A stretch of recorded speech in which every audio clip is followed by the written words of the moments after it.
मौनी अमावस्या का पावन दिन, संगम तट पर हजारों लोगों की भीड़ उमड़ी। चारों ओर गूंजते मंत्रों और गंगा यमुना की लहरों के बीच श्रद्धालु आस्था की डुबकी लगाने पहुँचे। लेकिन किसी ने नहीं सोचा था कि इस श्रद्धा के समंदर में भगदड़ मचने से कई लोगों अपनी जान से हाथ धो बैठेंगे।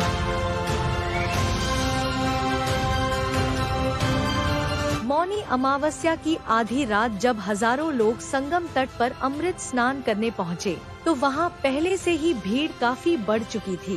कई लोग स्नान करने के लिए आगे बढ़ रहे थे। तभी भीड़ में हलचल मच गई।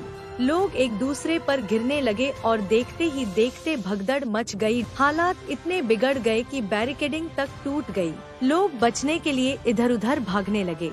कोई अपने बच्चे को गोद में लेकर भाग रहा था, तो कोई अपनों की तलाश में बदहवास सा इधर उधर दौड़ रहा था।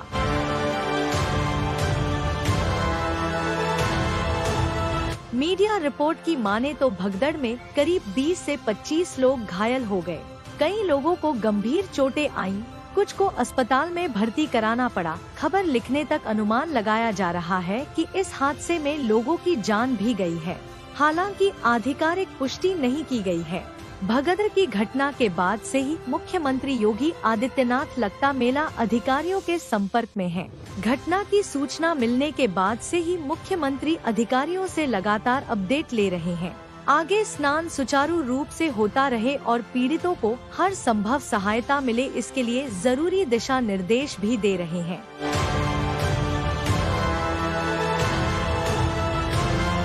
जैसे ही भगदड़ की खबर फैली, पुलिसकर्मी तुरंत हरकत में आए।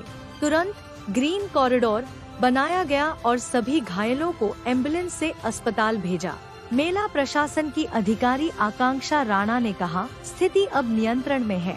कुछ लोग घायल हुए हैं, लेकिन गंभीर स्थिति नहीं है। सभी का इलाज चल रहा है। इस हादसे के बाद प्रयागराज जंक्शन पर रैपिड एक्शन फोर्स के अलावा जीआरपी के जवानों की भी तैनाती की गई है। हालांकि प्रयागराज जंक्शन पर अभी स्थिति पूरी तरह सामान्य है।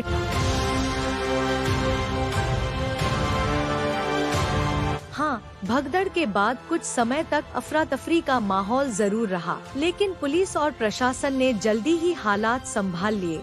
अब संगम तट पर स्थिति सामान्य है। लोग दोबारा स्नान के लिए पहुंच रहे हैं। इस बात का खास ध्यान रखना जरूरी है कि महाकुंभ में लाखों श्रद्धालु आते हैं। ऐसी जगहों पर थोड़ी सी लापरवाही भी हादसे को जन्म दे सकती है, इसलिए भीड़ में धक्का मुक्की न करें। अगर कोई असहज महसूस कर रहा है तो उसकी मदद करें। प्रशासन के निर्देशों का पालन करें। बच्चों और बुजुर्गों का खास ध्यान रखें। श्रद्धा और भक्ति के इस महाकुंभ में कोई भी हादसा न हो, सभी सुरक्षित रहें, यही सबसे जरूरी है।